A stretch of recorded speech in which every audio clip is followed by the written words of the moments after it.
So let us start the analysis. 65 तक के questions already हो चुके हैं। So this is question number 66। See there are 5 seas and bordering countries. तो sea and bordering country ये बहुत ही फेमस क्वेश्चन है यूपीएससी का। एक्चुअली ये वाला क्वेश्चन 17 और 18 का क्वेश्चन पेपर हमने पहले एनालाइज कर चुके होते ना, तो ये क्वेश्चन रिपीट क्वेश्चन था, मतलब कि वही से आया था। तो सी, इसका तो कोई लॉजिक वगैरह तो नहीं है, लेकिन फिर भी कैसे, मतलब कि एनसीईआरटी में जो बुक्स है ना, एनसीईआरटी में जो मैप्स है ना, जो मैं अभी बोला कि एनसीईआरटी के मैप्स की पीडीएफ में दूँ, उसी एनसीईआरटी के मैप में से ही ये वाला क्वेश्चन कवर हो जाता है। आपको एटलास करने की कोई ज़रूरत नहीं है। जैसे एड्रियाटिक सी, ब्लैक सी, कैस्पियन सी, मेडिटेरेनियन सी, रेड सी, सारे सी और उसके बॉर्डर के कंट्रीज एनसीईआरटीज में कहीं ना कहीं कवर हो जाते हैं। तो you don't need anything apart from NCERT maps. NCERT के जो मैप्स है, डायग्राम्स है, उसी से ये वाले सारे कंट्रीज, बॉर्डरिंग, जो भी मैप मैप के क्वेश्चन है वो एनसीईआरटी से होते हैं। आप एटलस अगर पढ़ रहे हो तो साइड में रखो, साइड में फेंक दो उसको, टाइम वेस्ट मत करो, अभी टाइम भी बहुत कम है। तो I will suggest don't touch the Atlas, directly NCERT में जो मैप्स है, एनसीईआरटी में जो डायग्राम्स है, उन्हीं को करना है, उन्हीं से ही क्वेश्चन होते हैं। तो इसका आंसर है 1, 3 एंड 4 ओनली। मतलब कि 1 is correct, Adriatic Sea. Second is wrong, Black Sea Croatia दिया है उन्होंने। मतलब कि इसमें कोई लॉजिक नहीं है, आपको वो पता ही होना चाहिए। फिर भी दो तीन ऐसे इसमें से जो एग्जैक्टली रिपीट हुए 17 और 18 से या 16 से, तो वो अगर वो पढ़ के भी आते ना, तो भी ये क्वेश्चन होने वाला क्वेश्चन था। जैसे कि मेडिटेरेनियन सी बॉर्डरिंग कंट्री मोरक्को है, तो वो क्वेश्चन ऑलरेडी आ चुका था, मतलब कि किसी एक साल। और कोई एक आया है कि और कौन सा आया था, कैस्पियन के बाजू में कजाकिस्तान है, वो भी आया था। तो मतलब कि आपको रिपीट वाला क्वेश्चन है, तो इसमें कोई लॉजिक वाली बात नहीं, लेकिन एक ही है कि एनसीईआरटी के मैप्स और डायग्राम्स आपको करना है। Next question, question number 67। So what is the question, among the following which one is the largest exporter of rice in the world in the last 5 years। सी, चार ऑप्शन दिए, China, India, Myanmar, Vietnam. अभी ये UPSC India का exam है और India option है, बाकी सारे अदर कंट्रीज के ऑप्शन है। थोड़ा सा लॉजिक आप लगा सकते हैं कि अगर इंडिया टॉप नहीं होता, इंडिया लार्जेस्ट एक्सपोर्टर नहीं होता, तो ये क्वेश्चन ही क्यों पूछा जाता, राइट। दैट मीन्स इंडिया ही इसका आंसर है। ऐसे क्वेश्चंस का आंसर इंडिया होता है। क्यों? क्योंकि अगर चाइना चाइना होता, या म्यांमार होता, या वियतनाम अगर टॉप एक्सपोर्टर होता, तो वाई यूपीएससी में क्वेश्चन क्यों आता। मतलब इंडिया का जो रैंक है उस हिसाब से ऑप्शन बना, क्वेश्चन बना के ऑप्शन का ऑप्शन आंसर में इंडिया ही रहता। मतलब कि अगर इंडिया सेकंड लार्जेस्ट एक्सपोर्टर रहता, तो वो पूछते हैं which one is the second largest exporter. मतलब कि जो इंडिया का रैंक है वही क्वेश्चन में डाल के हमें उन्होंने वहीं पे आंसर दिया है कि इंडिया इज द आंसर। बस आपको टिक करना है। ऐसे क्वेश्चन थोड़े से रहते हैं जिसमें इंडिया से रिलेटेड ऑप्शन रहता है और बाकी ऑप्शंस में इंडिया का कोई रिलेशन नहीं रहता है ना। जैसे इंटरनेशनल ऑर्गेनाइजेशंस का ऑप्शन रहेगा, एक कोई क्वेश्चन रहेगा फॉर एग्जांपल, और एक ऑप्शन में रहेगा BRICS. BRICS India, India is a member of BRICS, और बाकी तीन ऑप्शन ऐसे रहेंगे जिसका इंडिया से कोई संबंध नहीं है, तो उस क्वेश्चन का आंसर भी ब्रिक्स रहेगा क्योंकि इंडिया से रिलेटेड चीज़ है, राइट। तो इस हिसाब से इसका आंसर है India. Next question, question number 68। Consider the following pairs, glaciers and rivers. C, अभी ये वाला क्वेश्चन है ना, जोग्राफी 12th या 9, 10th या 11, 12th, कौन सी एनसीईआरटी में, शायद 11th की एनसीईआरटी, राइट। इंडिया की जो एनसीईआरटी है ना 11th की, उसमें एग्जैक्टली दिया है कौन सा ग्लेशियर और कौन सा रिवर है, कहीं पे एक जगह पे है। इसमें से दो तीन कवर किए हैं और उसी से आंसर हो जाता है। फिर भी आप देख लो, मैं एक लॉजिक बताता हूँ आपको। ए एंड बी में 1 और 4 कॉमन है, 1 और 4 ए एंड बी में कॉमन है, तो इसलिए आपको उतना तो पता होना चाहिए कि ए और बी में से ही आंसर है, क्योंकि सी एंड डी तो ठीक है, मतलब कि ओनली 5 कॉमन है, लेकिन ए एंड बी में दोनों में 1 भी कॉमन है, 4 भी कॉमन है, मतलब कि ज़्यादा probability A and B option में से आंसर होने की है। अभी बचा कौन सा, 3 एंड 4, राइट, 2 एंड 3। 1 एंड 4 तो वैसे भी करेक्ट हमने मान लिया बिकॉज ऑफ इस लॉजिक से कि हाँ नंबर ऑफ जिसमें ज़्यादा कॉम्बिनेशन ज़्यादा करेक्ट है वो वाला, तो 1 एंड 4 तो करेक्ट है। तो सेकंड देखो और थर्ड देखो। थर्ड क्या है, मिलाम मंदाकिनी, और मिलाम मंदाकिनी और बारासिगरी चेनाब। देखो, Chenab is more common river, right. थोड़ा सा वो वाला लॉजिक है कि चेनाब इज मोर कॉमन, बड़ी रिवर है। मंदाकिनी भी है, लेकिन मंदाकिनी का नाम हमने ज़्यादा सुना नहीं होता है, मतलब कि Mandakini is not that famous. उधर के लोगों को पता होगा, लेकिन चेनाब जो भी यूपीएससी का पढ़ाई करता है या स्टेट सर्विसेज का भी पढ़ाई करता है, उनको चेनाब डेफिनेटली पता रहता है। तो देखो यमुना भी उस तरीके से लॉजिकल है, यमुना भी बहुत फेमस बड़ी नदी है। तो यमुना एंड चेनाब तो करेक्ट, चेनाब तो करेक्ट है, 1 और 4 तो वैसे भी करेक्ट है। लेकिन 2 एंड 3 में मंदाकिनी और चेनाब, आप किसके साथ जाओगे? करेक्ट ऑप्शन चेनाब के। इसलिए ए इज द आंसर 1, 2 एंड 4। मतलब कि आपको वो ये लॉजिक लगाना है कि कौन सी रिवर बड़ी है, कौन सी चीज़ आपको याद रखना जरूरी है। जैसे कि यमुना, चेनाब, और फोर्थ ऑप्शन में सियाचिन, ये बहुत फेमस फेमस चीज़ें हैं। Siachen glacier is very famous, तो वो वाला करेक्ट ही रहेगा। नुब्रा के बारे में आपको पता भी नहीं है रिवर के बारे में, लेकिन सियाचिन इज़ वेरी फेमस, तो वो वाला यूपीएससी करेक्ट देती है। चेनाब रिवर, ग्लेशियर पता नहीं, लेकिन चेनाब रिवर फेमस है, बड़ी है। यमुना भी सेम है, इसलिए यमुना, चेनाब एंड सियाचिन की वजह से 1, 2 and 4 is the answer. And बाकी वाली चीज़ें जैसे मंदाकिनी है, जेमू ग्लेशियर है, मिलाम है, मानस है, ये वाली चीज़ें छोटी है, मतलब कि हमने कभी पढ़ी नहीं होती है। इसलिए इस लॉजिक से A is the answer 1, 2 and 4। समझ रहे आप लॉजिक कैसे कैसे आपको कहीं ना कहीं से लाने हैं। Next question, question number 69। In India the use of carbofuran, methyl parathion, phorate and triazophos is viewed with apprehension. मतलब कि डाउट है कि थोड़ा सा अच्छा नहीं है। व्यूड विथ अप्रीहेंशन मतलब कि ये चीज़ थोड़ी सी धोखादायक है, ये चीज़ हेल्थ के लिए या एनवायरनमेंट के लिए अच्छी नहीं है, इसलिए अप्रीहेंशन वर्ड आया है। तो अभी देखो ऑप्शंस देखो, बी ऑप्शन क्या है? प्रिजर्वेटिव्स इन प्रोसेस्ड फूड्स। अगर फूड में यूज़ हो रहा है प्रिजर्वेटिव, मतलब वो अच्छा ही होना चाहिए, उसका मतलब कि डेट्रीमेंटल इफेक्ट होगा तो वो यूज़ नहीं करेंगे। फूड है, खाने की चीज़ है, राइट, इसलिए वो तो नहीं होगा एप्रीहेंशन।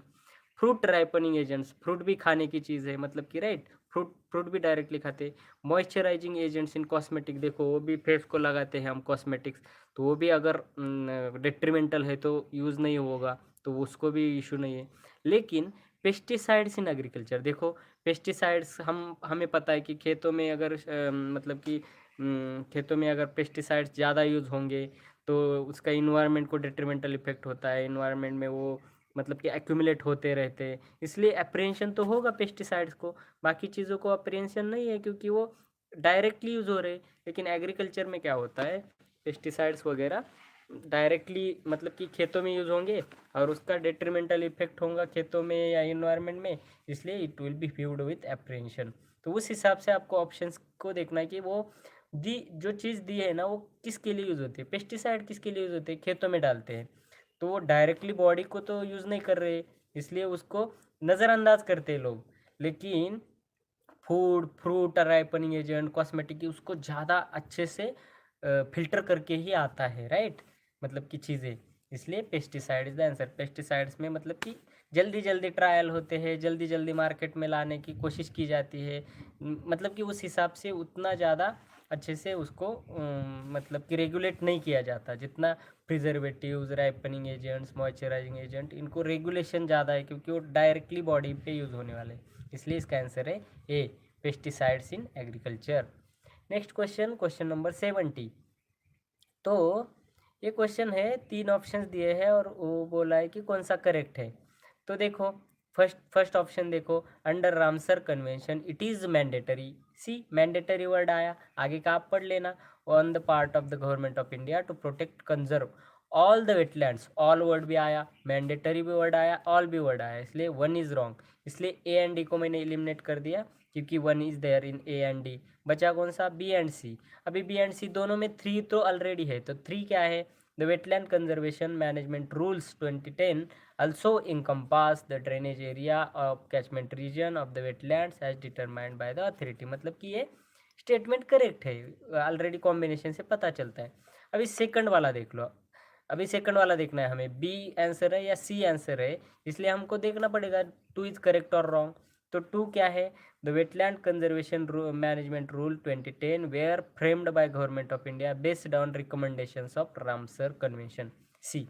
अभी देखो यहाँ पे एक लॉजिक आता है कि ये रूल्स है इंडिया के और रामसर कन्वेंशन है, मतलब कि इंटरनेशनल कन्वेंशन है। तो इंडिया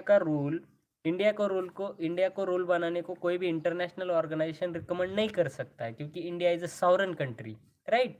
तो सॉवरेंटी की वजह से किसी का रिकमेंडेशन इंडिया नहीं सुनेगी। इंडिया अगर वेटलैंड रूल्स है वो रिकमेंडेशन करने के लिए इंडिया की कोई कमिटी होगी, इंडिया का कोई रूल होगा, ना कि Ramsar convention which is international convention. समझ रहे हैं?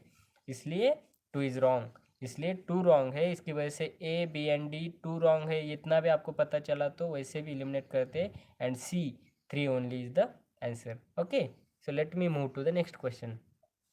Which one of the, question number 71, which one of the following groups of plants was domesticated in the new world and introduced in the old world? अभी ये NCERT में है, किसी NCERT मेरे notes में ऑलरेडी है ये वाली चीज़ें। तो ये क्या है, न्यू वर्ल्ड क्या है, ओल्ड वर्ल्ड क्या है? न्यू वर्ल्ड मतलब कि जो डेवलप्ड कंट्री थे, और ओल्ड वर्ल्ड मतलब कि जो अनडेवलप्ड, मतलब एशिया, अफ्रीका, ये वाले कंट्रीज ओल्ड वर्ल्ड में आते हैं, राइट? तो ऑप्शंस क्या है कि कौन कौन से ऐसे हैं जो वहाँ से यहाँ आए थे, मतलब कि इन शॉर्ट ब्रिटिश टाइम या पोर्तुगीज़ उनके टाइम पे कौन से क्रॉप्स आए इंडिया में। देखो, जिसमें कॉटन है उसको तो एलिमिनेट करो, क्योंकि cotton is India's domestic plant, right? तो B and C, cotton cotton है, और शुगर केन भी है, इसलिए बी एंड सी को एलिमिनेट कर दिया। कॉटन हड़प्पा टाइम से कॉटन है, मतलब कि हड़प्पा इंडस वैली सिविलाइजेशन भी आपने पढ़ा है, तो उसमें कॉटन का कुछ ना कुछ तो मिलता है आपको मेंशन, इसलिए कॉटन है। और डी में क्या है, वीट है, डी में वीट है। वीट भी इंडिया का डोमेस्टिक क्रॉप है, इंडिया इंडिया से कनेक्ट करते हैं हम। तो देखो ए ऑप्शन में क्या है, टोबैको, कोकोवा एंड रबर। तो ये थोड़े तीनों क्रॉप ऐसे लग रहे हैं कि वो डोमेस्टिक नहीं है, मतलब कि एक्चुअली ये वाला क्वेश्चन आपको पता होना चाहिए, ये फैक्चुअल है, लेकिन फिर भी कुछ ना कुछ लॉजिक तो लगा सकते हैं। जैसे कि कॉटन की वजह से बी एंड सी को एलिमिनेट किया। फीट थोड़ा लग रहा है कि हड़प्पन टाइम पे, हड़प्पा एंड इंडस वैली के टाइम पे फीट भी आता था, शुगर पेन केन भी रहता था, लेकिन ये तीनों का कहीं पे भी जिक्र नहीं मिलता है, tobacco, cocoa and rubber. All the threes are मतलब कि इम्पोर्टेड क्रॉप्स, इसलिए इसका आंसर है A, tobacco, cocoa and rubber. Next question, question number 72। अभी ये ऐसे वाले क्वेश्चन कैसे सॉल्व करते हैं? I will tell you one important trick. अगर ऑल द स्टेटमेंट्स में ओनली आता है ना, ऑल द स्टेटमेंट्स 1 2 एंड 3 तीनों स्टेटमेंट के एंड में ओनली आया है इंडिया ओनली, मतलब कि ये वाला naturally found in India only, double हम मतलब कि Asiatic lion is naturally found in India only, double humped camel is naturally found in India only, one horn rhino is naturally found in India only, मतलब कि ऐसे only word अगर all statements में आता है ना, तो एक ट्रिक मैं बताता हूँ, उनमें से मिनिमम मिनिमम स्टेटमेंट्स करेक्ट होते हैं। तो मिनिमम मतलब कि तीनों में से नीचे कितने दिए हैं, डी में तो तीनों करेक्ट है तो वो एलिमिनेट हो गया, सी में 1 एंड 3 दिया है वो भी एलिमिनेट हो गया, क्योंकि ओनली है तो मिनिमम स्टेटमेंट्स के साथ जाना है। तो ए और बी दोनों में से एक करेक्ट है, क्योंकि ए में 1 ओनली बोला है, बी में 2 ओनली, मतलब कि या तो 1 ओनली करेक्ट है या 2 ओनली करेक्ट है, क्योंकि 1 ही स्टेटमेंट करेक्ट है इन तीनों में से, क्योंकि ओनली आया है। तो ओनली अगर आता है तो या एक तो इनकरेक्ट ही होता है, लेकिन अगर ओनली है और आपके साथ ऑप्शन, आपके पास ऑप्शन ही नहीं है, कोई ना कोई तो करेक्ट है, तो उस टाइम पे आपको मिनिमम स्टेटमेंट्स करेक्ट के साथ जाना है, इसलिए 1 ओनली और 2 ओनली। अभी देखो, इतना तो हमें पता है कि Asiatic lion is naturally found in India only, वो तो करेक्ट है, क्योंकि वहाँ पे एशियाटिक वर्ड आया है, एशियाटिक वर्ड आया है, तो वो इंडिया में ही रहेगा, India is Asian country. Double humped camel is naturally found in India only, अभी ये थोड़ा सा डाउटफुल है, उसमें इंडिया का कोई कनेक्शन नहीं है। जैसे ऊपर वाले स्टेटमेंट में Asiatic lion, Asia and India is a Indian country, right? India is a Asian country, तो थोड़ा सा लॉजिक लग रहा है। और फिर भी गिर नेशनल पार्क के बारे में हमने थोड़ा बहुत सुना होता है, या पिछले वाले क्वेश्चन पेपर्स में गिर नेशनल पार्क आया है तो उसके बारे में सर्च किया होता है। तो Asiatic lion is natural found in India only, 1 only is the answer. तो मतलब कि ऐसे नेचुरली फाउंड वाले भी क्वेश्चंस आते हैं, और मेरे नोट्स में मैंने वो भी अच्छे से लिखा है कि नेचुरली क्या क्या मिलता है इंडिया में। आपको जिसने भी क्वेश्चन मेरे नोट्स अगर पढ़े हैं, हैंड रिटन पेड वाले नोट्स, तो उसमें आपको सब पता रहेगा कि कौन से फ्लोरा, कौन सा फौना इंडिया में नेचुरली फाउंड है, तो आपको डरने की ज़रूरत नहीं। कोई भी आ जाए, आप वो वाले नोट्स पढ़ लो, आपका कवर हो जाएगा डेफिनेटली। और अदरवाइज़ ये वाले ट्रिक्स, ऐसे वाले ट्रिक्स जैसे कि ओनली अगर सारे स्टेटमेंट में है तो एक ही है, और थोड़ा बहुत आपको पता होना चाहिए। I will move to the next question, question number 73। तो three three three famous places are given and rivers are given. तो आपको 1 and 2, Pandharpur and Tiruchirappalli, Kaveri and Chandrabhaga. देखो वैसे भी अभी देखो थर्ड वाला मतलब कि ये भी आइदर यू नो इट और डोंट नो इट टाइप का क्वेश्चन है, लेकिन थर्ड स्टेटमेंट से ही इसका आंसर निकल जाता है। कैसे? थर्ड अगर रॉन्ग है इतना आपको पता चला तो B C and D eliminate होता है, क्योंकि बी सी एंड डी तीनों में थर्ड है। तो थर्ड रॉन्ग है वो कैसे पता चला? हम्पी मलप्रभा दिया है। एक्चुअली एनसीईआरटी में एक मैप है, उसमें हम्पी तुंगभद्रा रिवर के साइड में सिक्स स्टैंडर्ड की एनसीईआरटी है, मैंने नोट्स दिए उसमें भी है। मतलब कि हम्पी इज अ मतलब कि मलप्रभा के बाजू में नहीं है, तुंगभद्रा के बाजू में है। उतना फैक्ट आपको अगर पता होता, ऊपर के दोनों फैक्ट पता नहीं होते, तो भी आप इसका आंसर कर सकते थे। इसलिए हम्पी हम्पी बहुत फेमस है, मतलब कि सिक्स स्टैंडर्ड के एनसीईआरटी में पूरा एक चैप्टर ही हम्पी पे दिया है। तो उतना तो आपको पता होना चाहिए कि मलप्रभा नहीं है, इसका तो तुंगभद्रा है। और उसी लॉजिक से 1 and 2 only is the answer, उस हिसाब से A is the answer. So I hope you people are getting कि कहीं कहीं पे थोड़े फैक्ट तो आपको पता होना चाहिए। इसलिए आपको या तो एनसीईआरटी अच्छे पढ़े होने चाहिए, या आपके पास कोई स्टैटिक के ऐसे नोट्स होने चाहिए जिसमें सब कुछ कवर किया है। जैसे कि मैं थोड़ा सोच रहा हूँ कि स्टैटिक के 500 पेजेस का पीडीएफ बनाने की सोच रहा हूँ, जिसमें सारे सब्जेक्ट के सारी चीज़ें जिससे आपको एनसीईआरटी भी पढ़ने की ज़रूरत ना पड़े, ऐसी कुछ नोट्स बनाने की मैं कोशिश कर रहा हूँ, ताकि प्रीलिम बहुत लोगों को दिक्कत लग रहा है तो प्रीलिम आपका इजीली हो जाए। इसलिए स्टैटिक के 500 पेजेस की नोट्स और करंट के 200-300 पेजेस की पीडीएफ नोट्स प्रिंटेड फॉर्म में मैं बनाऊँगा, और वो आपके साथ 15 अप्रैल तक मैं सोच रहा हूँ वो बनाऊँ, ताकि आपको 1.5 महीने का मतलब कि 50 दिन का टाइम मिलेगा। वो 2 पीडीएफ आप आराम से पढ़ सकते हैं, और उसी में से आपके सारे मैक्सिमम 60-70 क्वेश्चन भी फंस सकते हैं। दैट इज़ माय मतलब कि रिवीजन मॉड्यूल टाइप आपको देने की मैं कोशिश करूँगा। और ये एनालिसिस वाले टेक्निक तो आपको यूज़ होते रहेंगे, मेरे previous year question paper analyse notes भी आपको हेल्प कर ही लेंगे। लेकिन इन एडिशन मतलब कि यहाँ तक मैंने 30-40 क्वेश्चन की गारंटी दी है। मेरे एनालिसिस के वीडियोज़ और प्रीवियस ईयर क्वेश्चन पेपर के नोट्स अगर आपने पढ़े तो मैंने 40 क्वेश्चन तक ऑलरेडी बोला है। और फ्री नोट्स चैनल में जो नोट्स मैंने अपलोड किए उसमें 40 क्वेश्चंस आपको फंसेंगे ही। मैं जब 2022 का प्रीलिम्स होगा तब आपको वीडियो बना के दिखाऊंगा कि कैसे क्वेश्चन जिन्होंने पढ़े उनको तो एग्जाम में ही पता चलेगा, हाँ यार ये तो नोट्स से आया है, ये फ्री नोट्स चैनल में था, ये प्री वाई क्यू नोट्स में था, ये एनालिसिस टेक्निक से हो रहा है। मतलब कि 40 क्वेश्चन तो आपको एग्जाम में ही पता चलेंगे। लेकिन जिन्होंने नोट्स नहीं लिए या जिन्होंने नोट्स अच्छे से नहीं पढ़े, उनके लिए मैं प्रूफ के साथ आऊँगा 2022 की प्रीलिम्स होने के बाद। तब आपको पता चलेगा कि हाँ यार कुछ ना कुछ तो है ट्रिक प्रीलिम निकालने का, राइट। तो इसका आंसर है 1 and 2 only A. Next question, question number 74। In the given year in India official poverty lines are higher in some states than in other states. मतलब कि ऑफिशियल पॉवर्टी लाइन क्या है, क्यों क्यों डिफरेंस है? तो देखो, poverty line is related to price, उतना तो आपको पता होना चाहिए। पावर्टी लाइन मतलब कि डिफरेंट डिफरेंट स्टेट का प्राइस के हिसाब से या प्राइस के हिसाब से होता है। तो ए क्या है? Poverty rates vary from state to state. तो मतलब कि ये तो सिर्फ एक्सप्लेनेशन दिया क्वेश्चन का। देखो क्वेश्चन का ही एक्सप्लेनेशन दिया, official poverty lines are higher in some states than in other state, उसी का एक्सप्लेनेशन दिया। पर poverty states vary from state to state, इसमें तो रीज़न तो कहीं भी नहीं है, आप समझ रहे हो। क्वेश्चन का ही एक्सप्लेनेशन दिया ए स्टेटमेंट में, कुछ भी नहीं है। सी में क्या है? Gross state product varies from state to state, इसमें भी क्वेश्चन का ही डिफरेंस एक्सप्लेनेशन दिया है, ग्रॉस स्टेट प्रोडक्ट। लेकिन डी में देखो, quality of public distribution varies from state to state.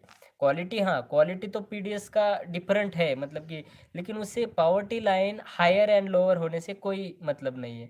लेकिन बी स्टेटमेंट में प्राइस लेवल्स, ये थोड़ा डिफरेंट वाला स्टेटमेंट है कि प्राइस, हाँ पावर्टी मतलब पैसे की चीज़ है, जिसके पास पैसा नहीं है वो पावर्टी है, और जो अफोर्ड नहीं कर पा रहा है चीज़ें खरीदना वो पावर्टी में आता है, राइट। उतना तो हमें पता है। तो प्राइस लेवल्स डिफरेंट है, तो डिफरेंट स्टेट में पावर्टी लाइन्स हायर या लोअर हो सकती है, उस लॉजिक से प्राइस लेवल्स। और ये मेरे 9th स्टैंडर्ड के जो एनसीईआरटी है, 9th स्टैंडर्ड इकोनॉमी के एनसीईआरटी के जो नोट्स है उसमें अच्छे से दिया है, एक चैप्टर ही है एंड वाला, poverty and public distribution system के बारे में। तो उसमें प्राइस लेवल का है, मतलब कि पावर्टी लाइन की डेफिनेशन ही है कि इतने पैसे खर्च करने वाली फैमिली सिटी में शायद 23 या 2400 है, एंड विलेजेस में 2100 है। मतलब कि पैसे की चीज़ आई तो प्राइस लेवल है, राइट। तो उस हिसाब से इसका आंसर है B, price level. 74 question number, in the context of which of the following do some scientists suggest the use of cirrus clouds thinning technique and the injection of sulfate aerosol into stratosphere। अभी देखो ये वाला question जो है ना, सिरस cloud मतलब कि ये आर्टिफिशियल टेक्नोलॉजी लाने की कोशिश कर रहे हैं। तो पहला ऑप्शन क्या है, creating the artificial rains in some regions. तो रेन तो हम आर्टिफिशियली क्रिएट नहीं कर सकते, क्रिएटिंग आर्टिफिशियली रेन गिरा सकते हैं लेकिन क्रिएट तो नहीं कर सकते आर्टिफिशियल रेन, वो तो मतलब कि नेचर ही कर सकता है। सेकंड क्या है, reducing the frequency of the intensity of tropical cyclone. देखो ट्रॉपिकल साइक्लोन को भी कंट्रोल करना इज इम्पॉसिबल, राइट। मतलब कि अगर ये कर सकते हैं तो फिर तो नेचर को ही चैलेंज कर रहे हैं हम। थर्ड वाला स्टेटमेंट क्या है, reducing the adverse effect of solar wind. Solar wind मतलब कि इतना बड़ा काम कर सकता है क्या कोई, मतलब कि मतलब कि सन को ही कंट्रोल करने की कोशिश कर रहा है, मतलब ये वाला स्टेटमेंट तो ये भी रॉन्ग है। डी स्टेटमेंट देखो, रिड्यूसिंग द ग्लोबल वार्मिंग। पहले तो मैंने ऑलरेडी बोला, ग्लोबल वार्मिंग और क्लाइमेट चेंज को कम करने वाला कोई भी स्टेटमेंट है ना, डायरेक्टली उसके साथ जाओ आप। तो आपको ऊपर वाले स्टेटमेंट्स पढ़ के भी पता चल रहा है कि हाँ ये तो इम्पॉसिबल टाइप चीज़ें बता रहा है, लेकिन डी ग्लोबल वार्मिंग को रिड्यूस करना है, पॉसिबल भी है, और सारे लोग एक साथ काम करेंगे तो वही करना है। बहुत सारे कन्वेंशन, बहुत सारे इंटरनेशनल फोरम्स उसी के लिए काम कर रहे हैं, इसलिए D reducing the global warming is the answer. और ग्लोबल वार्मिंग क्लाइमेट चेंज के बारे में कोई भी ऑप्शन है और वो ग्लोबल वार्मिंग को कम करने की बात कर रहा है तो वाला स्टेटमेंट करेक्ट होता है, इसलिए D is the answer, right. I will move to the next question, question number 76। इसमें भी देखो, in the context of which one of the following are the terms pyrolysis and plasma gasification mentioned. Actually pyrolysis और plasma gasification already question papers में आ चुका है 14, 15, 16 में, 17 में। तो इसलिए पायरोलिसिस को मैंने सर्च करके रखा, प्लाज्मा गैसिफिकेशन को सर्च करके रखा। तो मुझे पता था कि इसका वेस्ट टू एनर्जी टेक्नोलॉजीज है, डी ऑप्शन है इसका आंसर, वेस्ट टू एनर्जी। और ऑलरेडी मैंने इस स्टेटमेंट में जैसे बोला, क्लाइमेट चेंज, ग्लोबल वार्मिंग को जो कम करने वाली चीज़ें वो करेक्ट होते हैं, वैसे भी इस स्टेटमेंट में वेस्ट टू एनर्जी, अभी वही करना है हमें, रीयूज़ करना है, वेस्ट का रीयूज़ करना है, उससे एनर्जी बनानी है या कुछ काम की चीज़ें बनानी है। तो ऐसे वाले स्टेटमेंट जनरली करेक्ट होते हैं। सोलार एनर्जी के बारे में कुछ है, या मतलब कि पोल्यूशन को कम करने वाला स्टेटमेंट कोई है, तो वो वाले स्टेटमेंट्स करेक्ट होते हैं। पहला वाला स्टेटमेंट देखो, extraction of rare earth element, मतलब कि ऑलरेडी जो रेयर सोर्सेस है उनको एक्सट्रैक्शन की बात कर रहा है, तो मतलब ये अनसस्टेनेबल है। नेचुरल गैस एक्सट्रैक्शन, मतलब कि ये भी नेचुरल गैस भी लिमिटेड सोर्स है, उसको भी एक्सट्रैक्ट करने से अनसस्टेनेबिलिटी बढ़ जाएंगी। C, hydrogen fuel based atom voice, hydrogen fuel भी मतलब कि ये अच्छी टेक्नोलॉजी है, लेकिन फिर भी हाइड्रोजन फ्यूल हाइड्रोजन का फ्यूल जैसा यूज़ होगा तो वो भी लिमिटेड है हाइड्रोजन का सोर्स, इसलिए सी। लेकिन वेस्ट टू एनर्जी अगर हम करेंगे तो अच्छा है, वेस्ट का रीयूज़ होगा, उससे एनर्जी आएगी, तो उस हिसाब से ये ऑप्शन करेक्ट है, राइट।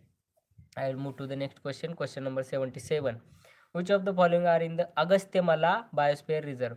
देखो इसका मैंने कोई भी लॉजिक नहीं है, बहुत सारे ऑप्शन है इसमें, मतलब कि बहुत सारे नेशनल पार्क, बहुत सारे। तो मैंने क्या किया, अगस्त्यमाला बायोस्फीयर रिजर्व तो है ही, लेकिन इस साल तो शायद मैंने कर पाया नहीं कर पाया वो डिफरेंट चीज़ है, वो वाला क्वेश्चन शायद मैंने, आई डोंट रिमेंबर उस टाइम मैंने करेक्ट किया रॉन्ग किया। लेकिन इस वाले क्वेश्चन से मैंने ऑलमोस्ट 10-15 नेशनल पार्क है इस क्वेश्चन में, सबको सर्च किया, सबको लिख लिया। एंड नेक्स्ट ईयर 2020 में आप समझ पाओगे, 2020 का जब एक्सप्लेनेशन मैं दूंगा तो आपको इसका रेफरेंस दूंगा। इसी में से 4 नेशनल पार्क डायरेक्टली आए, आप समझ सकते हो, 4 नेशनल पार्क डायरेक्टली आए, 4 क्वेश्चन डायरेक्टली इस क्वेश्चन को पकड़ के आए थे, 4 या 3 क्वेश्चन, मतलब कि उतना इंपॉर्टेंस है प्रीवियस ईयर क्वेश्चन पेपर के एनालिसिस का। तो इसका आंसर तो ए है, इसका आंसर तो ये है, क्योंकि इसमें कुछ लॉजिक वाली बात तो है नहीं, फैक्चुअल है।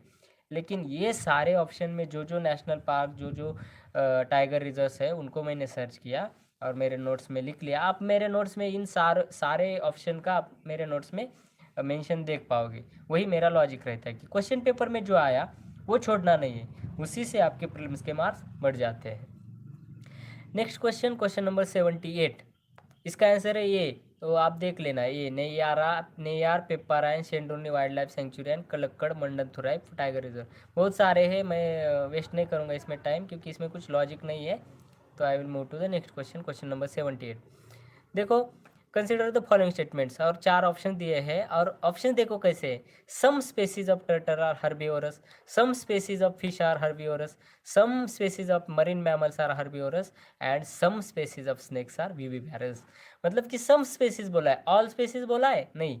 सम स्पेसीज या वन ऑफ द स्पेसीज या फ्यू ऑफ द स्पेसीज, मैंने ऑलरेडी बोला है क्या, वन ऑफ द, सम या फ्यू, ऐसे वर्ड जब आते हैं ना कि पूरा नहीं है, नॉट ऑल बट फ्यू, सम, तो वो वाले स्टेटमेंट सारे करेक्ट होते हैं। तो सम स्पेसीज सब में आया है, इसलिए 1 2 3 and 4 is the answer. Question number 78 का D option is the answer. Next question, question number 79।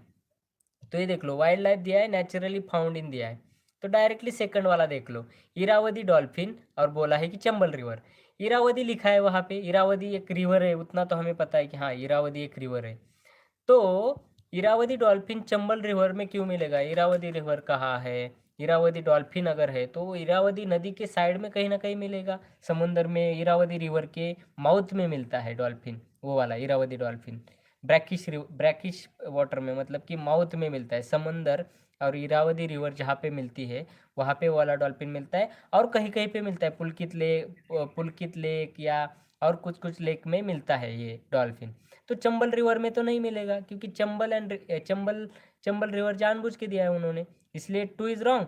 और ए बी एंड डी तीनों में 2 है, तो इसलिए ए बी डी को एलिमिनेट किया, 1 and 3 only is the answer.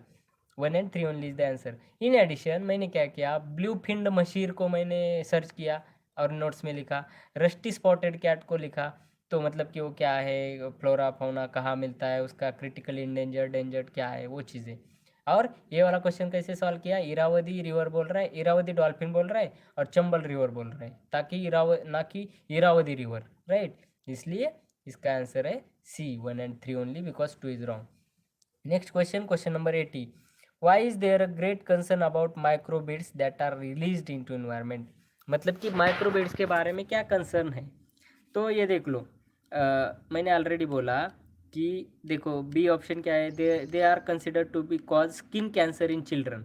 देखो यहाँ पे चिल्ड्रन बोला है, वाई नॉट, मतलब कि ह्यूमन, चिल्ड्रन, चिल्ड्रन क्यों बोला, चिल्ड्रन को ही क्यों होगा स्किन कैंसर, राइट, सबको होगा, राइट। मतलब कि आपको ऐसे सोचना है कि यार यहाँ पे चिल्ड्रन दिया है, क्यों दिया है चिल्ड्रन, चिल्ड्रन क्यों होना चाहिए यहाँ पे, they are consider to cause skin cancer in the human, ऐसे लिख सकते थे, चिल्ड्रन पे ही क्यों, नो व्हाई नॉट अडल्ट्स, ऐसा क्वेश्चन आना चाहिए आपके माइंड में, इसलिए बी इज रॉन्ग। सी क्या है, they are small enough to be absorb by crop plants in irrigated fields. देखो यहाँ पे भी जैसे वहाँ पे चिल्ड्रन लिखा था, उसी तरीके से यहाँ पे देखा है कि crop plants, why not fruit plants, या why not flowering plants, crop plants ही क्यों, और वो भी इन इरिगेटेड प्लांट्स, इरिगेटेड ही क्यों, इन इरिगेटेड प्लांट्स में क्यों नहीं जाएगा, राइट। मतलब कि जैसे वहाँ पे चिल्ड्रन लिखा था, उसी तरीके से यहाँ पे इरिगेटेड फील्ड लिख के उन्होंने मिनिमाइज किया एरिया, कि हाँ ये स्पेसिफिक बना दिया, तो इसलिए C is also wrong. D क्या है, they are often found in used as food अडल्ट्रंट।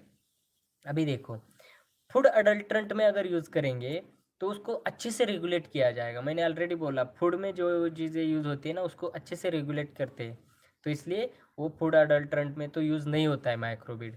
लेकिन ए ऑप्शन देखो, they are considered harmful to marine ecosystem, वहाँ पे ऊपर इन्वायरमेंट वर्ड आया है, राइट, वहाँ पे वर्ड आया था इन्वायरमेंट, राइट, इन्वायरमेंट में रिलीज हो रहा है, और ए ऑप्शन में इकोसिस्टम वर्ड आया है, harmful to ecosystem, marine ecosystem, तो डेफिनेटली मतलब कि हार्मफुल है, इसीलिए तो कंसर्न है, और वो भी इकोसिस्टम वर्ड आया है, मरीन इकोसिस्टम, ना कि ओनली मरीन फिश, ऐसे नहीं लिखा उन्होंने, मरीन फिश या मरीन मैमल्स, जैसे चिल्ड्रन, इरिगेटेड प्लांट्स, ऐसे लिख के उन्होंने स्पेसिफिक किए थे, वैसे उन्होंने मरीन फिश या मरीन मैमल्स या मरीन, ऐसे नहीं बोला कि मरीन एनिमल्स ओनली, पूरा मरीन इकोसिस्टम ही कवर किया, तो इसलिए A is the answer, they are considered harmful. और कंसर्न है, ग्रेट कंसर्न है, इन्वायरमेंट वर्ड है, इकोसिस्टम वर्ड आया है ऑप्शन में, तो उस हिसाब से कनेक्ट होता है। और in addition microbeads already options में आया था, लास्ट ईयर 2018 में आया था, तो माइक्रोबीड्स को आपको सर्च करके रखना था कि what is the issue, right. तो I will move to the next question, question number 81। Building kalyana mandapas was of notable feature in the temple construction in kingdom of. ये फैक्चुअल क्वेश्चन है, इसमें कोई लॉजिक नहीं है, लेकिन ये एनसीईआरटी में एक डायग्राम था, उस डायग्राम के नीचे विजयनगरा एम्पायर का डायग्राम था, वहाँ पे लिखा था कल्याण मंडपाज, मतलब कि विजयनगरा चैप्टर है, एक डायग्राम है और उसके नीचे लिखा है कल्याण मंडपाज। मतलब कि आपको डायग्राम्स भी पढ़ने चाहिए एनसीईआरटी में, उतना ही इससे ले सकते हैं। तो इसका आंसर है विजयनगरा। इन एडिशन आपको चालुक्य सर्च करना है, राष्ट्रकूटा सर्च करना है, चंडेला थोड़ा सर्च करना है, मतलब कि अगर फ्यूचर में इनके बारे में कुछ क्वेश्चंस आते हैं तो। और विजयनगरा तो ऑलरेडी डिटेल में एनसीईआरटी में कवर किया है। तो कल्याण मंडपाज उस एनसीईआरटी के एक मैप, एक डायग्राम के नीचे था, इसलिए kalyana mandapas is the answer. Question number 82, last 2 questions in this video, बाद में हम अगले वीडियो में जाएंगे। Consider the following statements. 3 statements दिए हैं और पूछा है कि विच आर द करेक्ट। तो सेकंड ऑप्शन बोला है कि the iqta system of sultan of Delhi was an ancient indigenous institution. मतलब कि ये ऐसे बोला है कि एकता सिस्टम ऑफ सुल्तान्स, मतलब कि ऑलरेडी बोला है iqta system of sultans and was an ancient indigenous institution, मतलब कि फिर सुल्तान का क्यों बोलते हैं, एकता सिस्टम ऑफ सुल्तान्स ऐसे बोला है। और बोला है कि इसका ओरिजिन एंशियंट इंडियन, मतलब कि ओरिजिन बोला है कि एंशियंट टाइम से था। तो ये कॉन्ट्राडिक्ट कर रहा है खुद से ही स्टेटमेंट की, एकता सिस्टम ऑफ सुल्तान बोल रहा है और एंशियंट ओरिजिन भी बोल रहा है। तो इसलिए 2 is wrong. 3 is wrong because the office of Mir Bakshi came in to existence during the reign of Khilji sultan of Delhi. मतलब कि किसी चीज़ का अगर कहीं पे एग्जिस्टेंस, ओरिजिन बोलता है ना, वो स्टेटमेंट रॉन्ग होता है, इसलिए 3 इज ऑल्सो रॉन्ग। आपको किसी क्लास वाले आंसर की में कोई और आंसर मिलेगा, लेकिन ये मैं यूपीएससी के आंसर की के हिसाब से एक्सप्लेनेशन देता हूँ, इसलिए 2 एंड 3 यूपीएससी के की के हिसाब से रॉन्ग था। वैसे एकता सिस्टम सुल्तान का कहीं कहीं पे किसी किसी क्लासेस वालों ने iqta system of sultan correct statement पकड़ा है, लेकिन यूपीएससी ने उसको रॉन्ग बोला है, क्योंकि कॉन्ट्राडिक्टरी स्टेटमेंट है खुद से। एकता सिस्टम ऑफ सुल्तान बोल रहा है और बोल रहा है एंशियंट इंडिजिनस इंस्टीट्यूशन, कैसे हो सकता है। एक sultan was not ancient time, sultan is a modern time, इसलिए 2 को एलिमिनेट करना है। और 1 इज जस्ट डेफिनेशन। जब भी डेफिनेशन होता है ना किसी चीज़ का, वो स्टेटमेंट करेक्ट होता है। मैंने ऑलरेडी बोला नोन एज वर्ड आया है उसमें, नोन एज या डिफाइंड एज, ऐसे वर्ड जब आता है ना तो डेफिनेशन है, डेफिनेशन है मतलब वो स्टेटमेंट करेक्ट है, इसलिए 1 only is the answer. In 1 क्या है देखते हैं। In the revenue administration of Delhi Sultanate the incharge of revenue collection was known as amil. मतलब कि डेफिनेशन है, अमील की डेफिनेशन क्या है, he was incharge of revenue collection. तो डेफिनेशन वाला स्टेटमेंट करेक्ट होता है, इसलिए 1 ओनली इज द आंसर। और बाकी 2 स्टेटमेंट खुद से ही कॉन्ट्राडिक्ट करते हैं, या किसी ओरिजिन, किसी इस डायनेस्टी में इसका ओरिजिन हुआ, अचानक से ओरिजिन नहीं होता है किस चीज़ का, उसका ओरिजिन पता ही नहीं होता है कब शुरू हुआ था। या ऐसे ऐसे बोल सकते हैं कि it was commonly practised in that सल्तनत, मतलब कि कॉमन प्रैक्टिस था, लेकिन ओरिजिन नहीं था। ओरिजिन तो कभी भी हो सकता है, राइट, समझ पा रहे हो।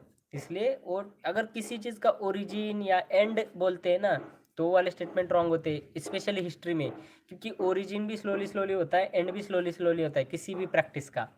तो इसलिए इसका आंसर है 1 only. Last question, consider the following statements, और ऑप्शंस दिए हैं। तो संत निम्बारका वॉज कंटेम्प्ररी ऑफ अकबर। तो कॉन्टेम्प्ररी वर्ड आया ना, तो वो रॉन्ग पकड़ो आप डायरेक्टली। कॉन्टेम्प्ररी वर्ड आया तो रॉन्ग पकड़ना है। कॉन्टेम्प्ररी कोई, मतलब कि यूपीएससी क्या करती है, जो कॉन्टेम्प्ररी होता है ना वो चीज़ देते ही नहीं है, क्योंकि किस किस का हम याद रखेंगे कि संत संत कबीर के टाइम कौन था, संत मतलब कि नानक के टाइम कौन था। तो यूपीएससी जानबूझ के कॉन्टेम्प्ररी वर्ड आया ना, डायरेक्टली आप रॉन्ग पकड़ो उसको, कॉन्टेम्प्ररी वाले स्टेटमेंट रॉन्ग होते। और सेकंड वाला ऑप्शन क्या है, Sant Kabir was greatly influence by Sheikh Ahmad Sirhindi. Greatly word जानबूझ के डाला है, संत कबीर वॉज इन्फ्लुएंस ऐसे डाल सकते थे। वैसे तो शेख अहमद सिरहिंदी से इन्फ्लुएंस नहीं होते, वो संत Kabir was influence by, I think Ramanand तीर्थ या कोई तो थे, उनके वो शिष्य थे, तो उनसे इन्फ्लुएंस हुए थे। तो ग्रेटली वर्ड जानबूझ के डाल के आपको हिंट दी कि ग्रेटली इन्फ्लुएंस कोई भी किसी से नहीं होता है जनरली, मतलब कि इन्फ्लुएंस्ड ऐसे लिखते ना तो आप कंफ्यूज होते।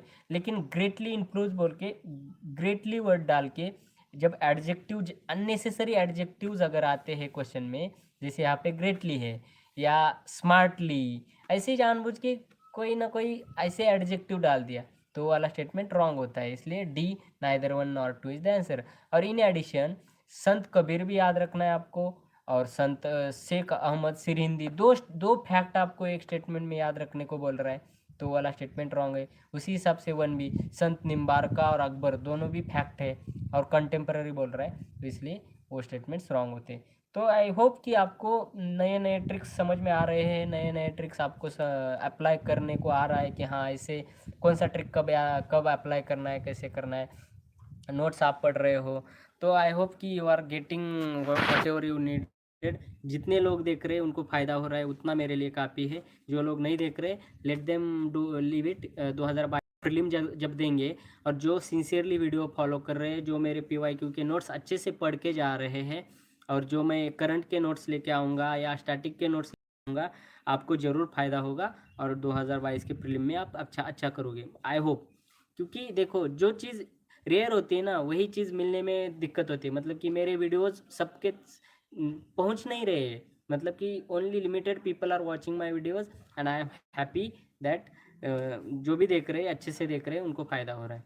तो थैंक यू सो मच। इसके बाद बस एक वीडियो बचा है 2019 का, ख़त्म करेंगे, और 2020 का question paper today only I will start 2020 question paper. तो फास्ट हमें करना है 2000, मतलब कि मार्च एंड तक हमें पूरे एनालिसिस के वीडियोस ख़त्म करने का मेरा प्लान है। Be with me and be motivated, do it as much as you can. जितने क्रिस्पी नोट्स आपको मिलेंगे वो पढ़ो, जितने क्रिस्पी स्टैटिक का मटेरियल हो, करंट का मटेरियल आपको क्रिस्पी मिलता है। देखो, बड़े बड़े PT मेंस 365 बड़े बड़े बंच आप मत खरीदो, आई विल रिक्वेस्ट यू। आपने नहीं खरीदा अभी तक, तो किसी का कुछ नहीं आया है कंपाइलेशंस, लेकिन आता भी है। मेरा सजेशन रहेगा आप मत खरीदना। मैं आपको एक अच्छा सा 200 पेज का ही PDF ऐसा क्वालिटी का दूंगा कि उसमें से बहुत सारे करंट के क्वेश्चन भी आपको मिल जाएंगे। करंट आप पूछते रहते हैं, लेकिन मेरा यही स्ट्रैटेजी रहता है कि मेरे PYQ एनालिसिस के नोट्स में मैक्सिमम पार्ट्स है, लेकिन जो चीज़ें इस साल स्पेसिफिकली इसी साल हुई है ना, उनके लिए मैं एक 200-300 पेज का PDF लेके आऊँगा। जिनको इंटरेस्ट है वो लोग ले सकते हैं। So thank you so much for your attention, bye.